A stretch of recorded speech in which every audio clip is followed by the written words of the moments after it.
예전에는 인류의 역사를 BC와 AD, 예수님 전, 예수님 후로 나누었는데 요새는 BC와 AC, 비포 코로나, 애프터 코로나, 코로나로 나눈다고 합니다. 쪼크죠, 쪼크. 여하튼 기독교에서는 역사를 예수 이전과 예수 이후로 구분합니다. 기독교가 역사를 예수 이전과 예수 이후로 구분한다라고 표현할 때 이런 표현들의 의미를 바르게 이해하셔야 합니다.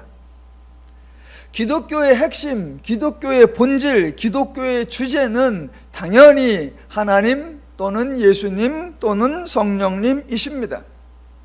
그런데 그 하나님의 핵심, 그 하나님의 본질, 그 하나님의 주제가 바로 인간입니다. 그래서 기독교가 하나님을 기준으로 표현을 하기는 하지만 그 내용은 지극히 인간적이라는 사실을 이해하셔야 합니다. 기독교가 인류의 역사를 예수 이전과 예수 이후로 나눈다라는 표현도 한편으로는 예수가 기준이다라고 강조하는 것이지만 다른 한편으로는 인간을 강조하는 것입니다. 왜냐하면 예수 이전의 하나님과 예수 이후의 하나님은 아무런 차이가 나지 않기 때문입니다. 예수를 기준으로 예수 이전과 예수 이후를 나눈다고 할 때 예수나 하나님은 예수 이전이나 예수 이후나 하나도 다르지 않습니다. 예수가 오시기 전에는 하나님이 잔인하고 살벌했습니까? 그러다가 예수가 오신 이후에야 하나님이 자비롭고 온유해지셨습니까? 전혀 그렇지 않습니다. 예수가 오시기 전, 즉 구약의 하나님과 예수가 오신 이후, 즉 신약의 하나님은 같은 하나님, 동일하신 하나님이십니다. 예수를 보내신 분이 바로 하나님이십니다. 그래서 예수 이전과 예수 이후에 하나님은 아무런 차이가 없습니다. 예수 이전과 예수 이후에 차이가 나는 것은 오직 하나, 바로 인간입니다. 그러니까 하나님을 기준으로 표현을 하지만 그 표현 속에 담겨 있는 내용은 지극히 인간적이다라는 것을 아셔야 한다는 겁니다. 기독교의 세계관을 언급할 때 늘 등장하는 표현이 창조, 타락, 구원, 종말인데 이때에도 주제 또는 대상 또는 표현을 잘 분별하셔야 합니다. 한편으로는 하나님을 강조하는 것이지만 동시에 다른 한편으로는 인간을 강조하는 겁니다. 왜냐하면 하나님이 창조하시고 하나님이 구원하신다라는 측면에서는 하나님을 강조하는 것입니다.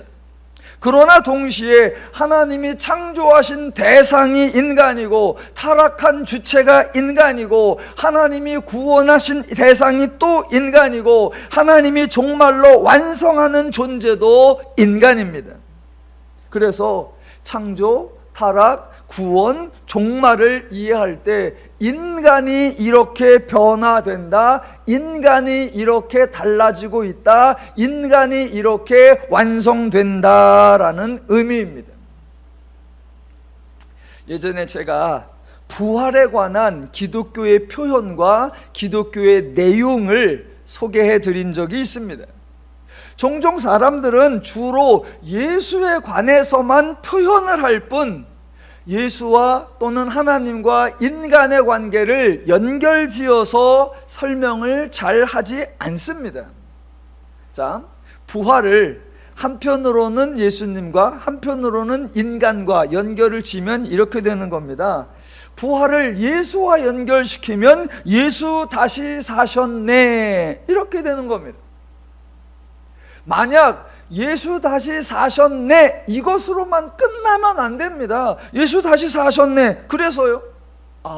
죽었다가 다시 살아나셨으니까 축하드리는 겁니까? 아니요. 분명히 표현은 예수를 주제로 할 때는 예수 다시 사셨네 됩니다.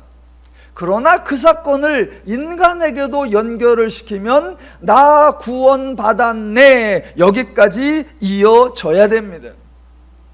예수 다시 사신 것이 예수 혼자만의 이야기로 끝나면 안 되고 그 결과로, 그 열매로 내가 구원을 받아 내가 새로운 존재가 되었다라는 것과 연결되어서 하나님에 관한 것과 인간에 관한 것이 동시에 설명이 되어야 한다는 겁니다.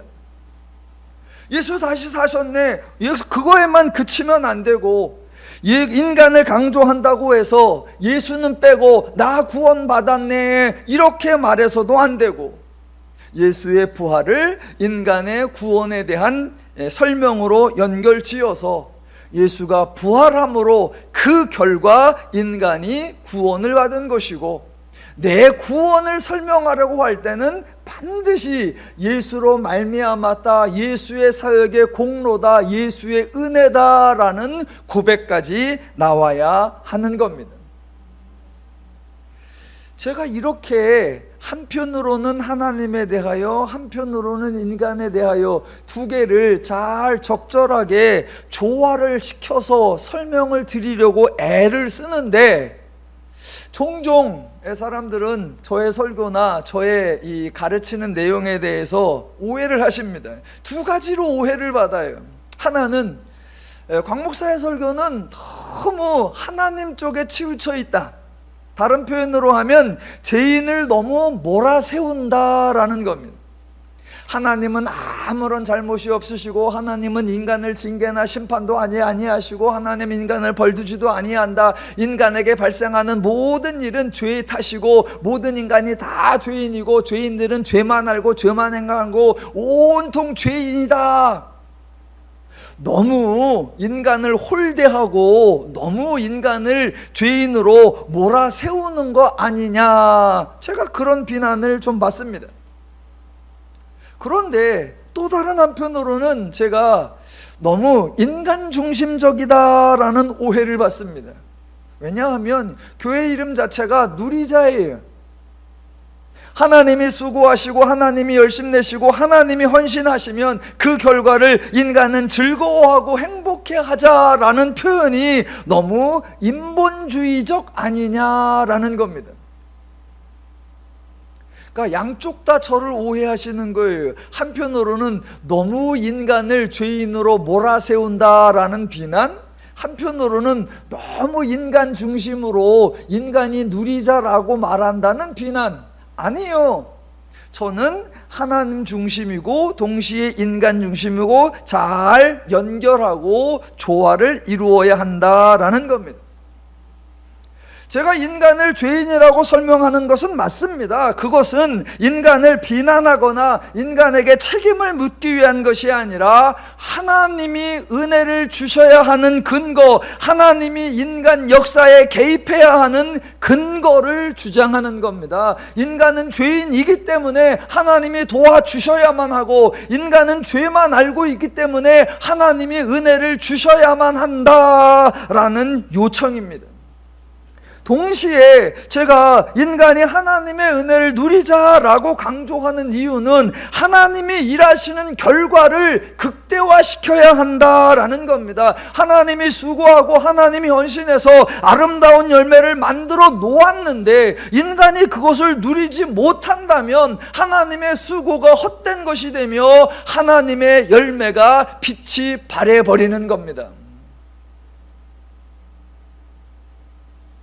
그러니까 성경은 하나님을 강조합니다. 그러나 그 하나님의 강조는 지극히 인간을 위하는 내용이다라는 겁니다. 그러니까 성경을 이렇게 읽다 보면 구약에는 그런 표현이 없는데 신약에는 자주 등장하는 표현이 있습니다. 인간의 변화에 대하여 전에는 또는 그때는 너희가 이러이러했으나 이제는 너희가 이러이러하다라고 인간을 대조시켜주는 표현입니다. 신약에 특별히 서신서에서 바울이 자주 사용하는 표현 방식입니다. 알고 계시겠지만 제가 한 두 군데만 읽어볼게요.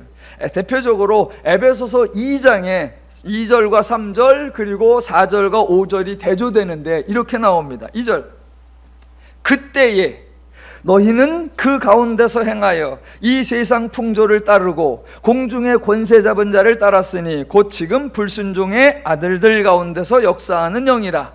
전에는 우리도 다 그 가운데서 우리 육체의 욕심을 따라 지내며 육체와 마음에 원하는 것을 하여 다른 이들과 같이 본질상 진노의 자녀이었더니. 그때는, 전에는 그랬었는데 4절부터는 이제는에 해당합니다. 긍휼이 풍성하신 하나님이 우리를 사랑하신 그 큰 사랑을 인하여 허물로 죽은 우리를 그리스도와 함께 살리셨고 또 함께 일으키사 그리스도 예수 안에서 함께 하늘에 앉히시니. 전에는과 이제는이 대조되었고, 자 12절 이하에 또 대조가 나옵니다. 12절, 그때에 너희는 그리스도 밖에 있었고 이스라엘 나라 밖의 사람이라 약속의 언약들에 대하여는 외인이요 세상에서 소망이 없고 하나님도 없던 자이더니. 13절, 이제는 멀리 있던 너희가 그리스도 예수 안에서 그리스도의 피로 가까워졌느니라. 예, 인간이 이전과 이후로 달라졌다는 것이고 그 인간의 달라짐, 그 인간의 변화를 예수 그리스도께서 십자가 사역으로 만들어 내셨다라는 것입니다.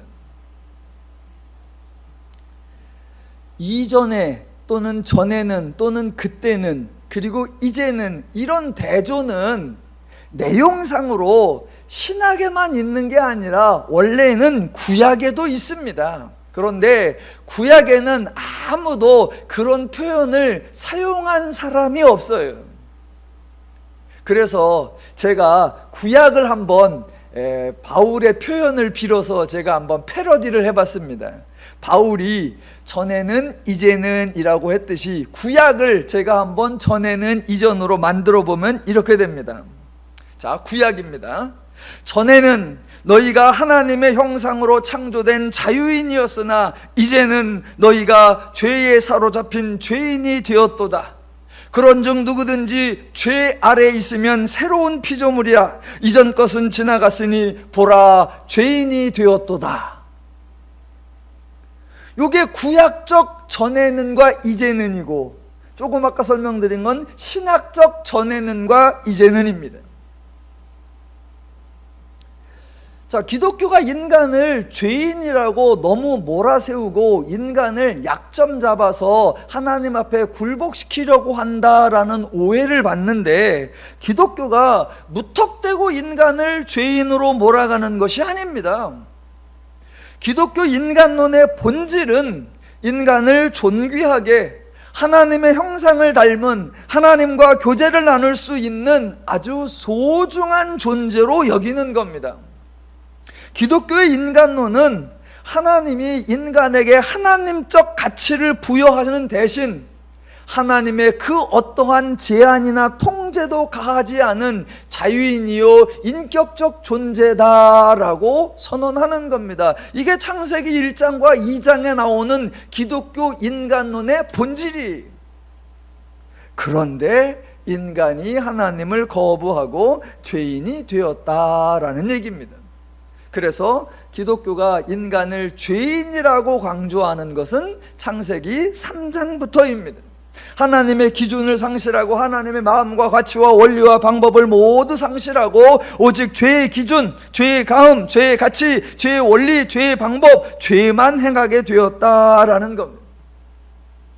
기독교가 인간이 죄인이 되었다고 말하는 것은 죄인을 비난하려는 것 아니고요, 책망하려는 것 아니고요, 추궁하려는 것이 아니라 안타까워하는 겁니다. 그렇게 안타까워하기 때문에 하나님이 인간을 도와주기 위해 친히 수고하고 일하신다라는 겁니다.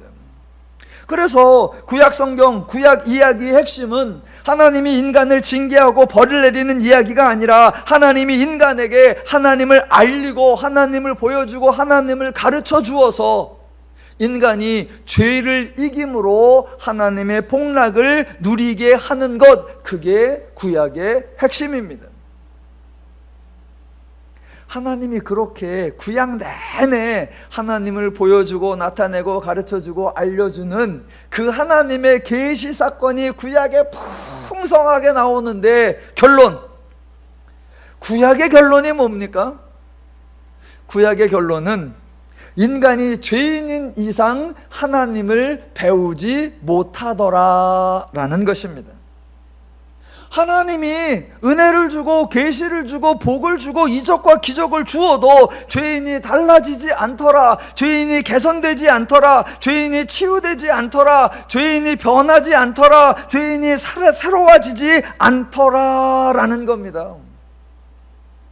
잠깐 달라지는 것 같은, 은혜 받았을 때, 이적과 기적을 체험했을 때 잠깐 달라지는 듯한 모습을 보이다가도 늘 원래대로, 늘 죄인의 모습으로 돌아가 버리고 죄인의 굴레, 죄인의 한계를 벗어나지 못하더라라는 겁니다.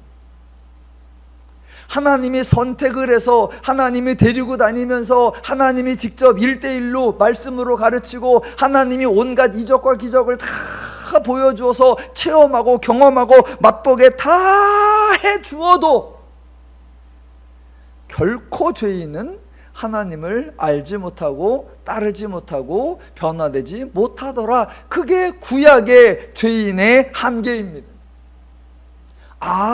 그래서 예수님이 오셔야만 하는구나 라는 것을 확인하게 하는 거, 그게 구약입니다.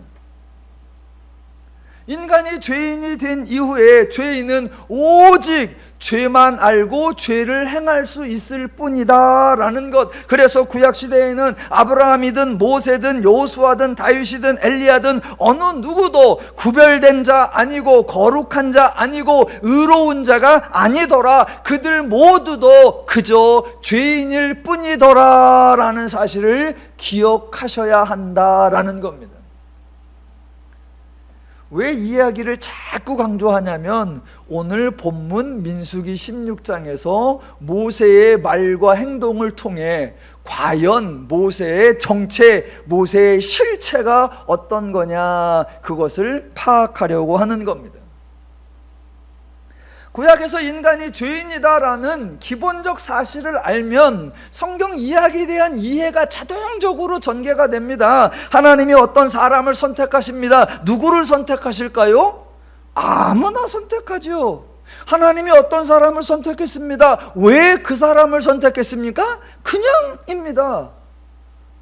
어떻게 말을 그렇게 해요? 아니, 아무나 선택했고 그냥 선택했다니. 아니, 그럼 그거 말고 어떻게 다르게 말합니까?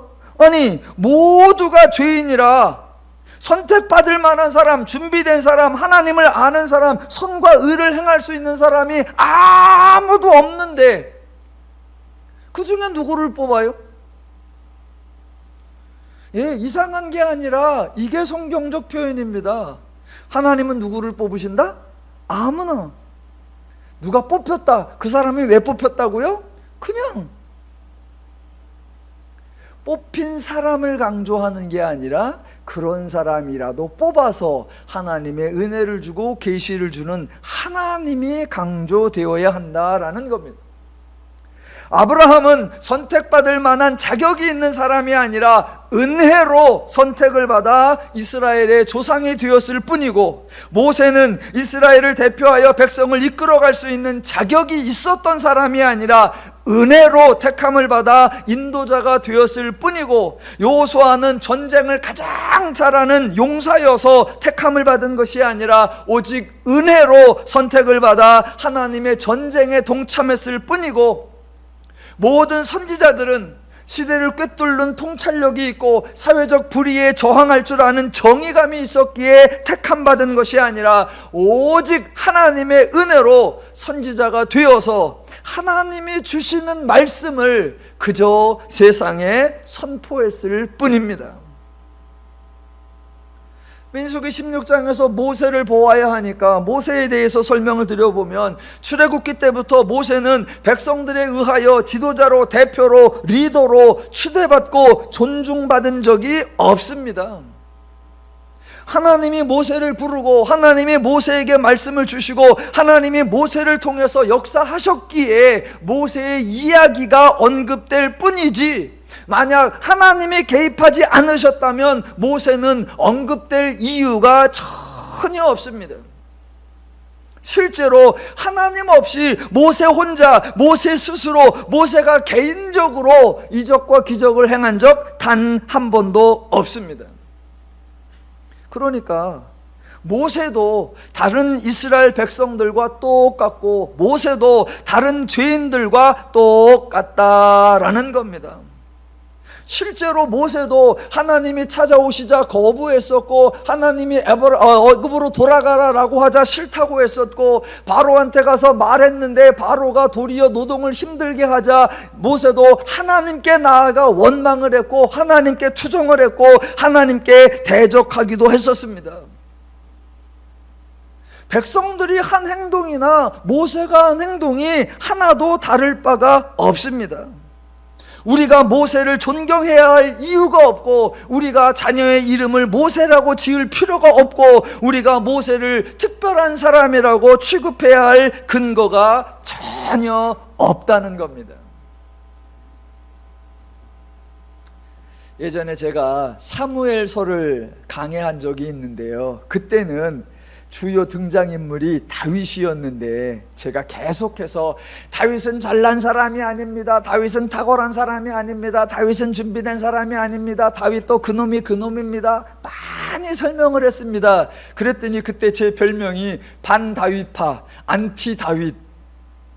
어떤 분이 저에게 전화를 해서 왜 그렇게 다윗을 싫어하세요? 그런 적이 있었는데, 요새 이제 민수기를 하면서 제가 계속해서 모세도 죄인입니다, 모세도 다를 바가 없습니다, 그놈이 그놈입니다. 아마 좀 있으면 전화 올 것 같아요. 안티 모세, 반 모세파. 왜 그렇게 모세를 싫어하세요? 아니요, 저는 다윗을 싫어하거나 모세를 싫어하지 않습니다. 그저 다윗의 실체, 모세의 실체, 우리 모두의 실체, 죄인의 실체를 바로 알자라는 겁니다.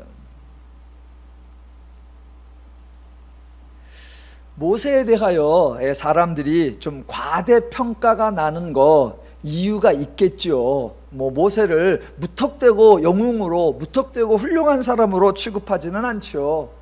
그러니까 모세가 대단한 사람, 모세가 훌륭한 사람, 모세가 뛰어난 사람으로 사람들이 오해하는 그 근거가 아마도 하나님이 백성을 진멸시키려고 했을 때 모세가 하나님을 중재해서 백성들을 살려낸 그 사건 때문인 거라고 저는 생각을 합니다. 실제로 그런 적이 있죠. 출애굽기 32장과 민수기 14장에서 하나님이 진멸한다고 하니까 모세가 하나님이 그러시면 안 된다고, 그러면 주변 사람들이 하나님을 비난한다고 말씀을 드려서 하나님이 뜻을 돌이키신 적이 있죠. 그런 장면이 나오는데 그 장면은 오해하시면 안 된다라고 지난주에 설명을 드렸습니다. 두 가지. 첫 번째, 하나님이 백성을 진멸하시지 않는다라는 사실. 물론 표현은 좀 살벌하게, 표현은 좀 엄중하게 말씀하시지만 하나님의 본의가 아니다라는 거였고, 또 하나는 모세가 하나님을 설득한다고 한 말은 특별한 말도 아니고 대단한 말도 아니고 엄청난 말도 아니다. 그래서 하나님이 모세의 설득을 받아서 뜻을 돌이키는 그런 일이 있었던 것이 아니다라는 거였습니다. 죄인과 하나님, 하나님과 모세가 있는데 하나님이 죄인 모세의 권고를 따라서 뜻을 돌이키시는 일, 그런 일은 있을 수가 없다라는 겁니다. 물론 성경에 그런 기록이 있어요. 성경에 그런 기록이 있으니까 사람들은 그대로 얘기하죠. 인정해 줍시다. 하나님의 백성을 진멸한다고 했을 때 우리의 거룩하고 신실하고 온유하신 모세님께서 한 번도 아니고 두 번씩이나 친히 하나님 앞에 나아가 하나님을 설득하고 하나님의 마음을 돌이켜서 백성을 살려냈다고 합시다. 물론 저는 좀 납득이 안 가요. 죄인이 어떻게 그럴 수 있는지, 죄인 모세가 과연 가능한지 저는 납득이 안 가지만 많은 분들이 그렇게 주장을 하고 실제로 어쨌거나 백성이 죽지 않고 살아났으니 모세가 중요한 일을 했다고 인정해 주자 그 말입니다.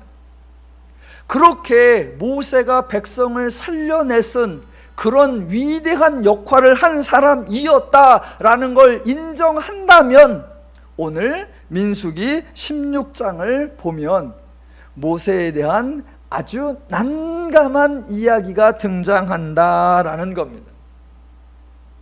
자, 오늘부터는 민수기 16장에 나타나는 모세의 말과 행동을 살펴보겠습니다. 자, 여러 번 확인한 대로 민수기 16장 1절에 의하면 여러 사람이 나왔죠. 레위의 자손 고라, 루벤의 자손 다단과 아비람, 벨렛의 아들 온, 그리고 이스라엘 자손 총회에서 택함을 받은 250명, 총 254명이 모세에게 나와 모세를 거슬렀습니다. 자, 제가 좀 세게 말하고, 물론 다 처음부터 끝까지 세게 말하지만, 자, 그 중에 좀 세게 말하고 좀 반복해서 말하면 그게 오늘 설교의 포인트가 될 가능성이 있습니다. 자, 254명이 모세에게 나와서 모세를 거스르고 모세를 비난했습니다. 고라의 무리들이 모세에게 주장한 내용이 뭐였습니까? 3절 끝에 너희가 어찌하여 여호와의 총회 위에 스스로 높이느냐라는 것. 조금 더 자세하게 설명하면 13절 내가 우리를 적과 꿀이 흐르는 땅에서 이끌어내어 광야에서 죽이려 하며 어찌 작은 일이기에 오히려 스스로 우리 위에 왕이 되려느냐 였습니다. 자, 254명이 모세에게 나와 모세를 거슬러 모세를 비난했습니다. 이때 우리의 온유하신 모세, 우리의 거룩하신 모세, 우리의 신실하신 모세, 우리의 충성스러운 모세가 과연 어떤 반응을 보였을까요? 민수기 16장에서는 고라의 무리들과 모세가 대화하는 장면이 여러 번 나옵니다. 하나님은 중간에 딱 한 번만 말씀하시고 빠지고 고라와 모세가 대화를 합니다. 자, 이제 고라 무리가 3절과 12절에서 모세를 비난했을 때 모세의 반응이 두 번이 나오는데 첫 번째가 15절입니다. 15절 모세가 심히 노하여 여호와께 여짜오되 주는 그들의 헌물을 돌아보지 마옵소서. 그리고 두 번째가 28절로 30절입니다. 자, 잘 들어보시고 모세가 한 말이 여러분에게 어떻게 들리는지, 무슨 느낌이 드는지 생각해 보시기 바랍니다. 28절 모세가 이르되 여호와께서 나를 보내사 이 모든 일을 행하게 하신 것이요 나의 임의로 함이 아닌 줄을 이 일로 말미암아 알리라. 곧 이 사람들의 죽음이 모든 사람과 같고 그들이 당하는 벌이 모든 사람이 당하는 벌과 같으면 여호와께서 나를 보내심이 아니거니와 만일 여호와께서 세일을 행하사 땅이 입을 열어 이 사람들과 그들의 모든 소유물을 삼켜 산채로 스올에 빠지게 하시면 이 사람들이 과연 여호와를 멸시한 것인 줄을 너희가 알리라 입니다. 자, 들어보시니까 어떠십니까? 과연 모세의 온유함이 온 주변의 모든 사람보다 더한 것 같습니까? 과연 예전에도 백성을 살려내더니 이번에도 백성들을 살려내고 있습니까? 과연 앞으로 모세의 인도를 받아 잘 따라가면 중간에 하나님이 아무리 변덕을 부려도 모세 덕분에 안전하게 광야를 통과할 것 같습니까? 전혀 그렇지 않습니다. 민수기 16장에서 모세는 그동안 모세가 했던 반응, 모세가 했던 말, 모세가 했던 행동과는 전혀 다른 반응, 전혀 다른 말, 전혀 다른 행동을 합니다. 가장 첫 번째가 15절 서두에 뭐라고 되어 있습니까? 모세가 심히 노하여입니다. 하도 놀라갖고 오늘 설교 제목이 심히 노하여예요. 여러분 놀랍잖아요. 심히 노하여. 왜 놀랍습니까? 16장을 다 읽어보면 고라의 무리들 254명이 행동을 하는데 그 행동에 대해 하나님이 노하셨다라는 표현이 없습니다. 그러니까 지금 모세는 하나님도 하지 않는 행동을 하고 있는 겁니다. 하나님은 심히 노하지도 않았고 하나님은 단순히 노하지도 않았습니다. 하나님은 노하지를 않았어요. 그런데 모세는 심히 노하였다라고 합니다. 모세가 자신이 이미 발끈하고 있기 때문에 본문에 하나님이 노하셨다는 표현이 없는데 모세가 하나님도 노한 것처럼 몰아갑니다. 그게 22절. 하나님이여 한 사람이 범죄하였거늘 온 회중에게 진노하시나이까. 하나님은 진노하신 적이 없어요. 그런데 모세가 하나님도 진노하신 것처럼 이야기를 몰아가는 겁니다. 이렇게 지금 모세가 심히 노해 있으니까 그 상태에서 인간으로서는 할 수 없는 말, 죄인으로서는 절대로 해서는 안 되는 말, 하나님도 하지 않는 살벌한 말들을 하더라라는 겁니다. 이미 노하여 하는 말이 뭐예요? 15절 여짜오되 주는 그들의 헌물을 돌아보지 마옵소서. 이거 큰일 날 소리입니다. 큰일 날 소리. 헌물이나 예물은 언제 들고 옵니까? 한편으로는 감사할 때지만 대부분에는 자신이 죄를 지었을 때 예물을 가지고 하나님 앞에 제사를 드림으로 사함을 받고 용서함을 받는 거예요. 하나님이 죄인이 그 연약함을 알고 죄인이 죄를 지을 것을 알고 미리 살 길을 알려주신 거예요. 너희가 죄를 지으면 내게로 와서 사함을 받으라. 그런데 모세가 심히 분노한 모세가 뭐라고 합니까? 그걸 받아주지 말래요. 다른 말로 하면 저들을 용서하지 마옵소서. 다른 말로 하면 하나님 확 죽여버리십시오 라고 하는 거예요. 그런데 용서하지 마십시오 정도가 아닙니다. 죽이십시오 정도가 아니에요. 죽이는데 어떻게 죽인다고요? 30절 여호와께서 새 일을 행하사 땅이 입을 열어 그들의 모든 소유물을 삼켜 산채로 수월에 빠지게 하시면. 이 말을 한 사람이 모세가 맞습니까? 이 사람이 백성의 지도자, 백성의 리더, 백성의 대표 모세가 맞냐고요? 이 말을 한 사람이 진멸당할 뻔할 백성을 위하여 하나님께 나아가 하나님을 설득하고 하나님의 뜻을 돌이키게 만들었다는 그 모세가 맞냐고요? 백성을 살리려는 모세와 백성을 죽이려는 모세, 여러분 두 모세 중에 어느 모세가 진짜 모세입니까? 물론 중간에 하나님의 말씀이 잠깐 등장했죠. 그게 21절이었죠. 너희는 이 회중에게서 떠나라. 내가 순식간에 그들을 멸하려 하노라. 요 말씀에 대한 건 지난주에 설명을 충분히 했고요. 자, 이렇게 말씀을 하니까 모세가 하는 말이 22절인데 들어보십시오. 하나님이여 모든 육체의 생명의 하나님이여 이 한 사람이 범죄하였거늘 온 회중에게 진노하시나이까.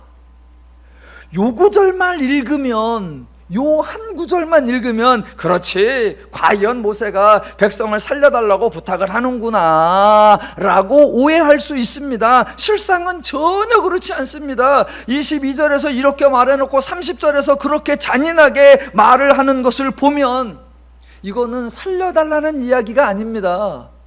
모세의 속셈은 이런 겁니다. 하나님, 그렇게 여러 사람 죽이지 마시고요. 하나님, 그렇게 다 죽이려고 하지 마시고요. 하나님, 이 일에 관계된 사람, 직접적이고 구체적으로 이 일에 나선 사람, 앞장서서 이 일을 주도한 사람, 그 사람을 콕 집어서 그 사람은 반드시 죽여버리시고, 죽이시되 그냥 죽이지 마시고 아주 뻔때를 보이시듯 땅을 열어서 산채로 삼켜버려 그렇게 죽여버리십시오 라고 청원하는 것 같습니다.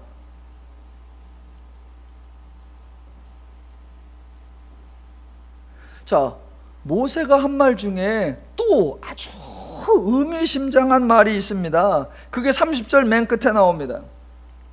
자, 우선 하나님은 노하지 않았는데 모세가 심히 노하였다라고 했고요. 그래서 모세는 하나님도 언급하지 않는 것을 자기가 언급합니다.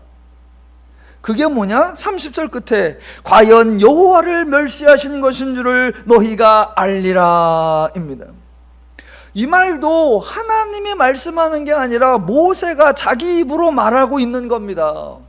제가 이 말이 의미심장하다, 이 말이 심각하다고 하는 이유는 하나님이 문제 삼지 않는 걸 도리어 모세가 문제 삼아서 도리어 모세가 문제를 키워가고 있다라는 거예요. 얼마 전에 민수기 15장에서 안식일에 나무하는 사람을 발견하고 그를 잡아와서 돌로 쳐 죽이는 사건이 있었지 않습니까? 그때에도 제가 뭐라 그랬습니까? 하나님도 그 사람을 봤을 건데 하나님은 그 사람을 문제 삼지 않았고, 하나님이 그 사람을 잡아오라고 하지 않았고, 하나님이 그 사람을 당장에 죽이라고 하지 않았습니다. 하나님은 아무 말씀도 안 했는데 사람들이 그를 보고 사람들이 그를 잡아와서 사람들이 그를 돌로 치려고 하나님 죽여야 되죠, 죽여야 되죠, 그런 짓을 했었는데 지금 본문 오늘은 누가 그 짓을 하고 있느냐? 모세가 그런 짓을 하고 있다라는 겁니다. 고라의 일당들의 행동에 대하여 하나님은 노하지도 아니하셨고, 하나님은 너희들이 나를 멸시한다 그런 말씀도 하지 않으셨어요. 좋다. 만약 모세가 말한 대로 고라의 무리들이 하는 행동이 여호와를 멸시하는 그런 거였다면, 그래서 여호와가 모욕감을 느끼고 여호와가 멸시함을 받았다라고 하면 당연히 누가 반응해야 합니까? 하나님이 먼저 지적하셨을 겁니다. 인간 상호 간에 발생하는 사소한 문제가 아니라 여호와를 멸시하는 엄중한 사안이라면 누구보다도 하나님이 먼저 사태의 막중함을 인식하시고 모세와 백성들에게 말씀하셨을 겁니다. 그런데 하나님은 고라와 무리들에 대하여 노하지도 아니하시고 여호와를 멸시했다라고 말씀하지도 아니하시는데, 모세가 혼자 심히 노하여 혼자 발끈해서 여호와를 멸시한 것이라고 단정짓고, 그러니까 반드시 죽어야 하고, 그것도 여상스럽게 죽어서는 안 되고 하나님이 새 일, 즉 듣도 보도 경험도 못한 신기한 방법으로 죽여서 그들이 여호와를 멸시했다는 것을 확증시켜 주셔야 한다라고 하나님을 충동시키고 있다라는 겁니다. 하나 더 나가 봅시다. 혹시 모세의 말이 맞다면, 그래서 모세의 말대로 고라의 무리들이 여호와를 멸시한 게 맞다고 합시다. 실제로 고라의 무리들이 여호와를 멸시했다고 합시다. 그러면 여호와를 멸시한 사람들은 어떤 조치를 당해야 합니까? 죄인이어서 죄만 할 줄 알고 죄만 생각하고 죄만 행동할 줄 아는 그 죄인들이라 여호와를 멸시했다. 그러면 어떤 결과를 당해야 하느냐라는 겁니다. 죄인이 감히 여호와를 멸시하면 모세의 말대로 아주 기이한 방법으로 죽임을 당해야 합니까? 그래서 저들이 여호와를 멸시한 게 분명하다라고 모든 사람 앞에 확증을 해야만 합니까? 전혀 그렇지 않습니다. 이미 바로 앞에 아주 좋은 사례가 나와 있습니다. 자, 13장에서 가나안 정탐이 시작됐잖아요. 12명이 정탐을 갔다 오고 그 중에 10명이 이제 좀 다른 분석, 가나안에 가기가 힘들 것 같다, 그들이 너무 강해서 들어갈 수 없을 것 같다라는 분석을 했죠. 그때 하나님이 하신 말씀이 있어요. 직접 확인해 볼게요. 14장으로 가볼게요.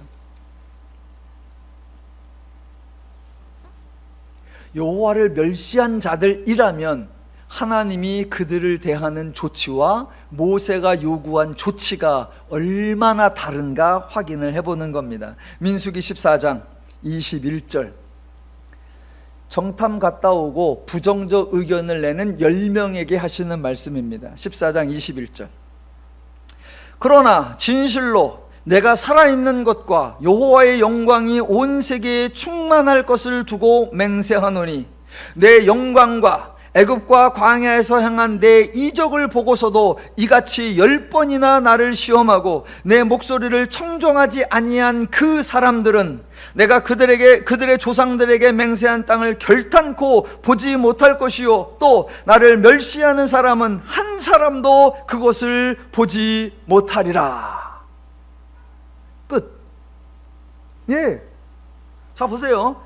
한 번이 아니라 자그마치 10번 이상이나 하나님을 시험하고 하나님의 목소리를 청종하지 아니하고 여호와를 멸시했습니다. 그 사람들이 당하는 조치, 그 사람들이 당하는 결과가 뭐냐?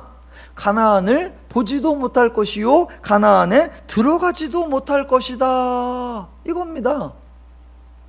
여러분, 이건 벌이 아니에요. 이건 징계가 아닙니다. 이건 하나님의 심판이 아니에요. 왜요? 지금 그들이 뭐라고 했습니까?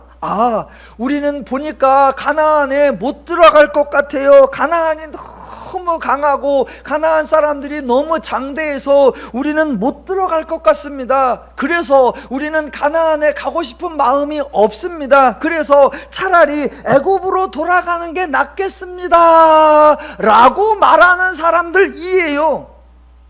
어차피 가나안에 들어갈 마음이 하나도 없는 사람들에게, 어차피 애굽으로 가고 싶어하는 그 사람들에게 너희는 여호와를 멸시했기 때문에 가나안을 보지도 못하고 가나안을 들어가지도 못하리라 라고 하면 그 백성들이 벌받았네 라고 할까요? 아니요. 너희는 여호와를 멸시했기 때문에 가나안을 보지도 못하고 들어가지도 못하리라 그러면, 예, 우리가 바라던 게 그거예요. 내 말이 그거예요. 내 말이 벌이라고 느끼질 않아요. 벌이라고. 이제 하나님이 우리 말귀를 좀 알아들으시네. 이제 하나님이 우리 뜻을 좀 따르시네. 그거예요. 그거. 보고 싶지도 않고요, 가고 싶지도 않고요. 차라리 애굽으로 가겠다니까요. 그게 여호와를 멸시한 자들, 10번이나 시험을 하고 여호와의 말씀을 청종하지도 아니하고 여호와를 멸시한 자들에게 내리신 하나님의 조치, 하나님의 결과예요. 하나님은 죄인을 정확하게 아시기 때문에 죄인이 어떤 생각을 하고 죄인이 어떤 마음을 갖고 죄인이 어떤 행동을 하고 죄인이 어떤 태도를 하는지 너무나 아시기 때문에 하나님을 시험해도, 하나님의 말씀을 청종하지 아니해도, 하나님을 멸시해도 인간을 죽여버리자 그런 말씀을 하지 않아요. 그런데 모세가 심히 노하여 저들의 헌물을 돌아보지 마시고 저들을 죽이시되 땅을 열어 산채로 스올에 빠지게 해서 저들이 여호와를 멸시한 것을 모두가 알고 확증하게 해 주시옵소서. 여러분, 모세의 말, 모세의 행동, 모세의 태도가 얼마나, 이거는 이상한 정도가 아니고 어색한 정도가 아니고 낯설은 정도가 아니라 너무나 잘못되어 있고 너무나 엉터리고 너무나 틀린 거라는 겁니다.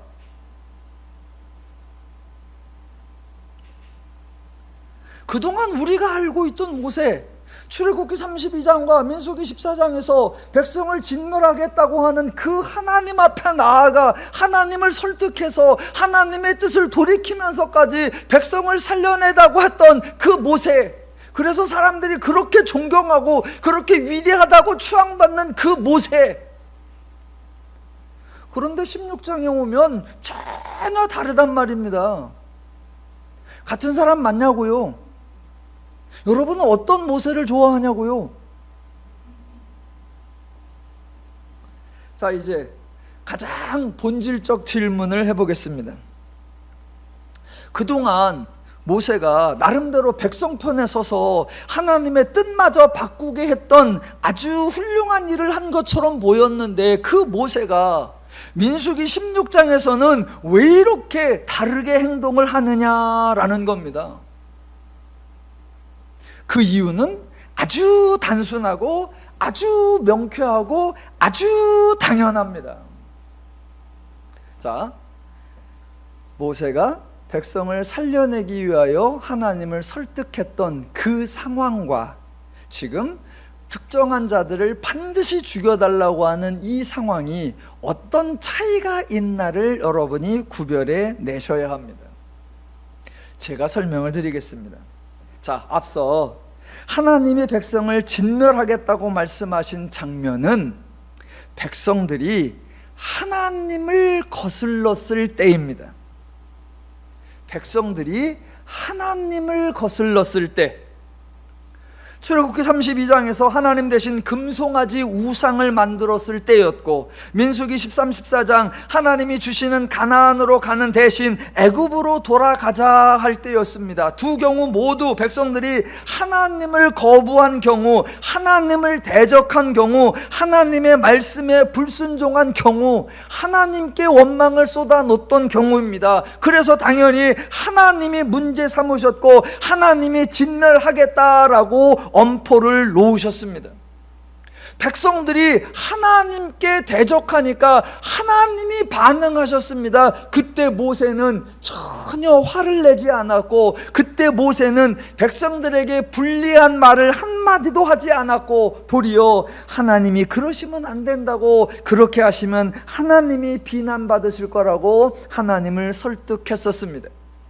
그런데 민수기 16장은 고라의 무리들이, 고라를 포함한 254명이 모세에게 나와 모세를 거슬렀고 모세를 비난했다라는 겁니다.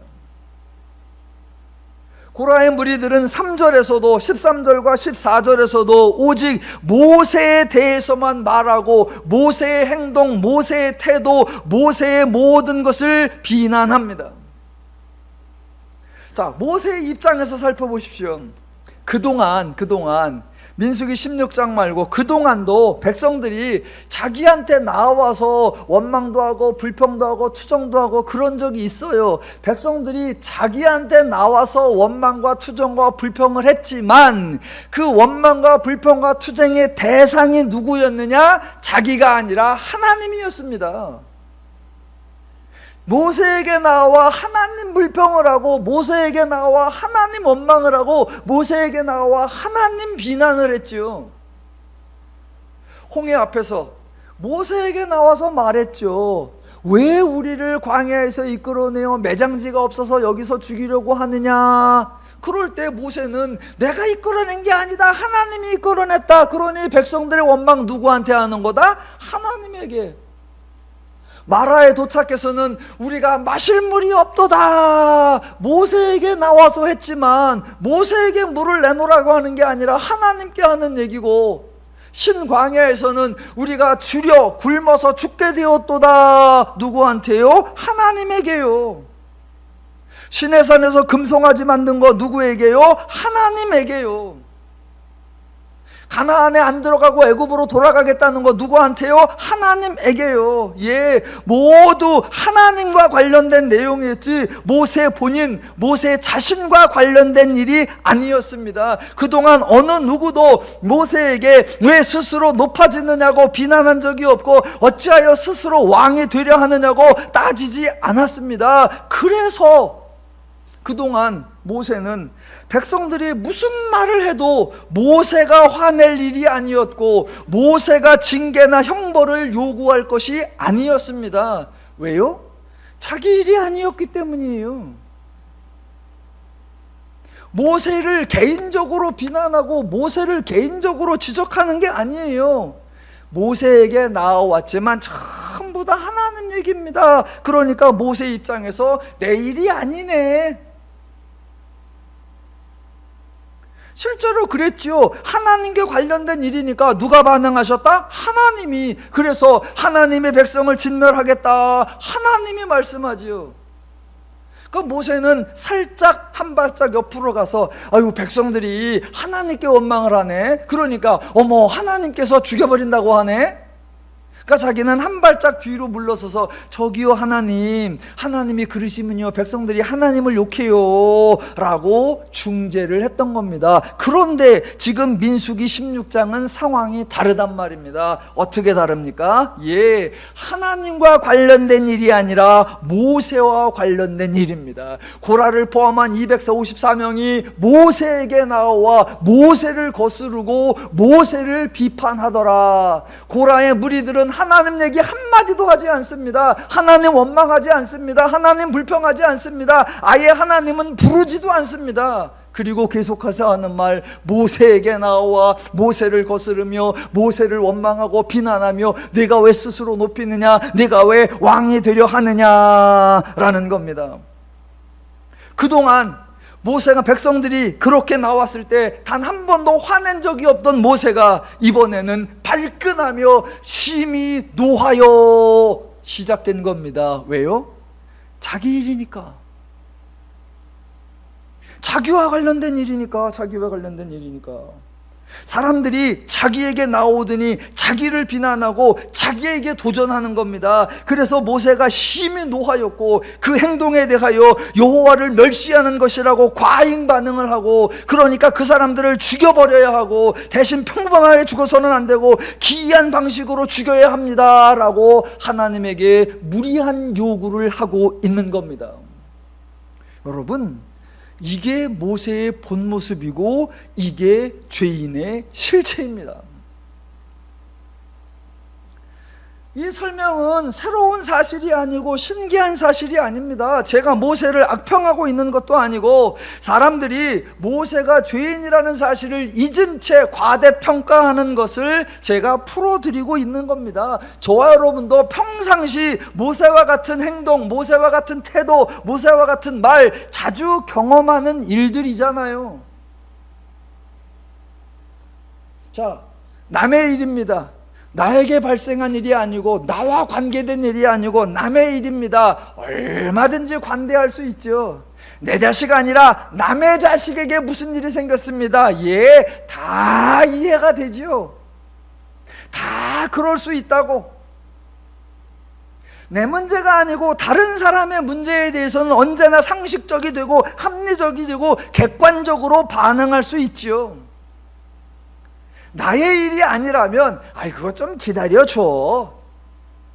나에게 치명타를 입히는 일이 아니라면 그거 용납할 수 있고, 내 일이 아니라면 서로 다른 당사자가 갈등하고 있다면 굳이 거기 끼어들어서 그럴 수도 있어 라고 권면하기도 하고 서로 화해하는 게 좋겠어 라고 설득하기도 합니다. 언제요? 남의 일에. 죄인은 남의 일에는 충분히 관대할 수 있습니다. 그러나 그 일이 자기에게 닥치면 죄인은 돌변하는 겁니다. 이것이 죄인의 실체, 모세의 실체입니다. 그동안 우리는 모세에 관계된 일이 아니라 백성에 관계된 일을 대하는 모세를 본 거예요. 그러면서 모세는 온유하다, 모세는 관대하다, 모세는 친절하다, 모세는 대표로서 백성을 사랑한다, 그런 말들을 해오다가 이번에 모세 개인, 모세 당사자에게 관계된 일을 보니까 모세가 얼마나 발끈하며, 모세가 얼마나 악랄하며, 모세가 얼마나 잔인하며, 모세가 얼마나 비열한가 우리는 정확하게 보는 겁니다. 이게 죄인이구나. 이게 죄인의 실체구나. 우리가 주변에서 멋있는 사람, 훌륭한 사람, 신사 같은 사람, 성숙한 사람 종종 보죠. 다 어떤 모습입니까? 자기 일이 아닌 제3자에 관한 일.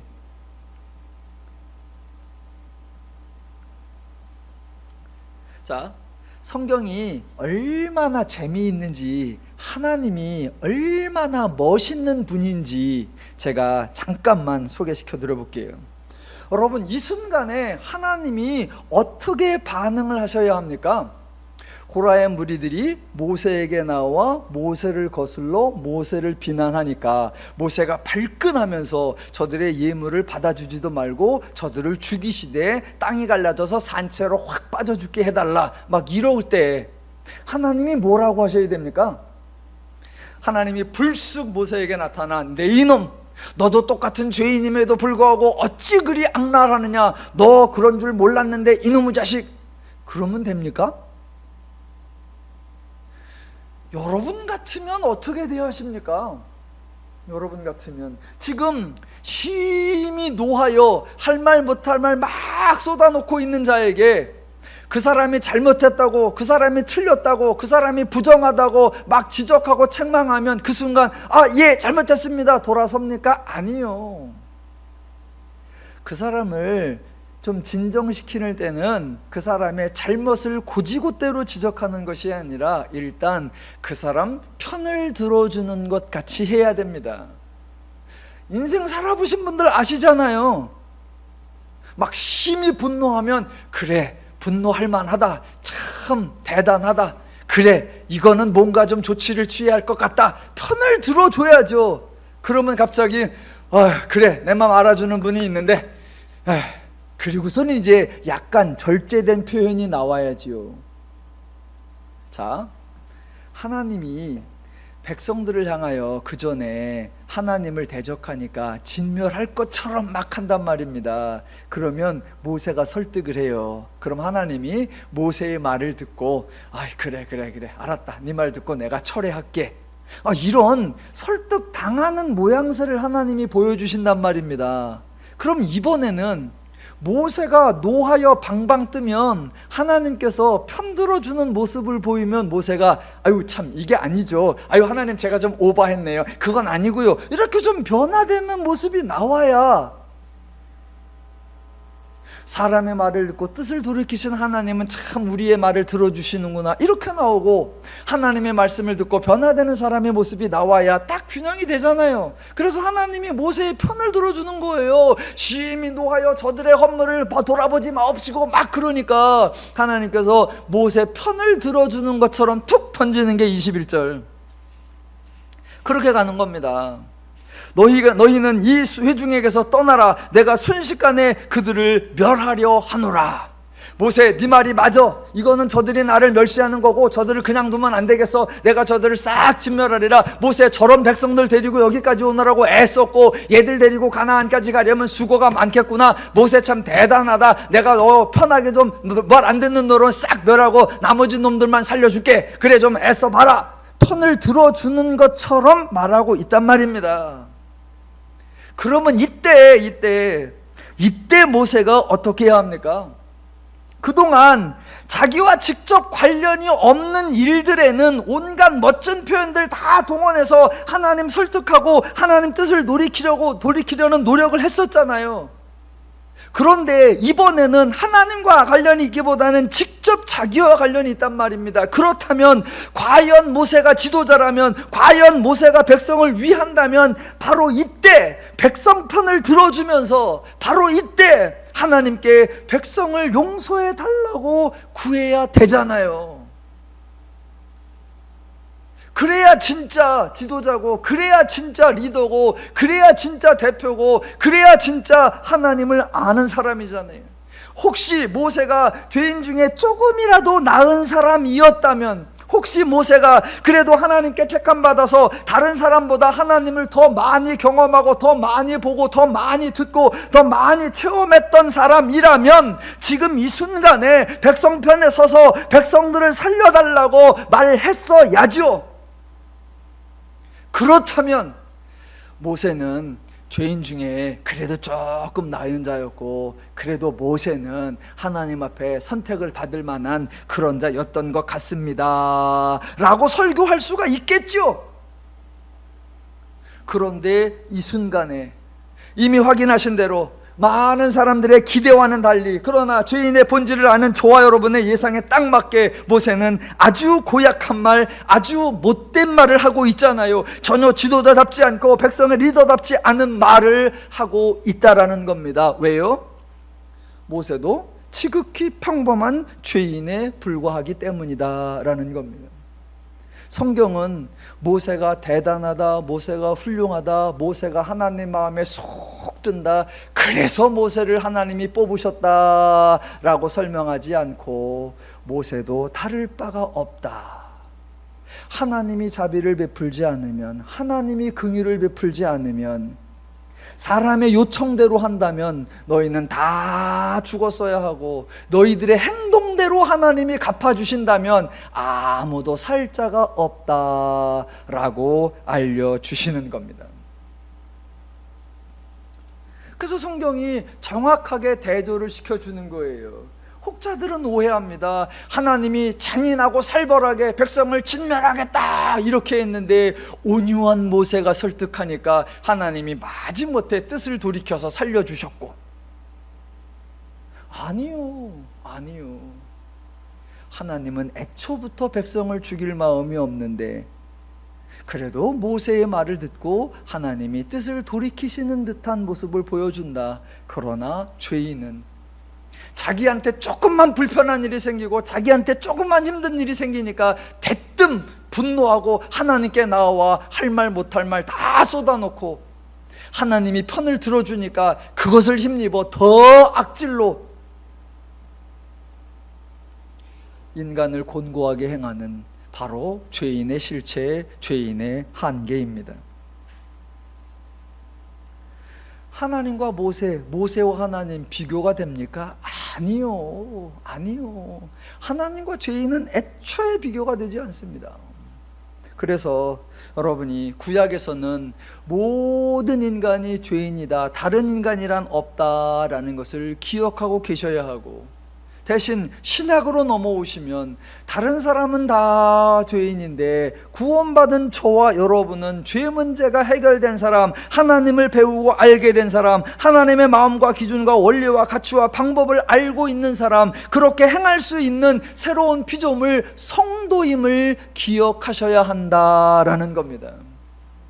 그래서 구약에서는 모세일지라도 자기와 관련된 일이니까 백성을 죽여달라고 하는데, 신약에서는 성도가 자기와 관련된 일인데 당장 자기가 돌 맞아 죽을 그 현장에서도 스데반이 저들의 죄를 저들에게 돌리지 마옵소서라고 전혀 다른 기도, 전혀 다른 간구, 전혀 다른 소원을 말하는 모습을 성경이 우리에게 보여주는 겁니다.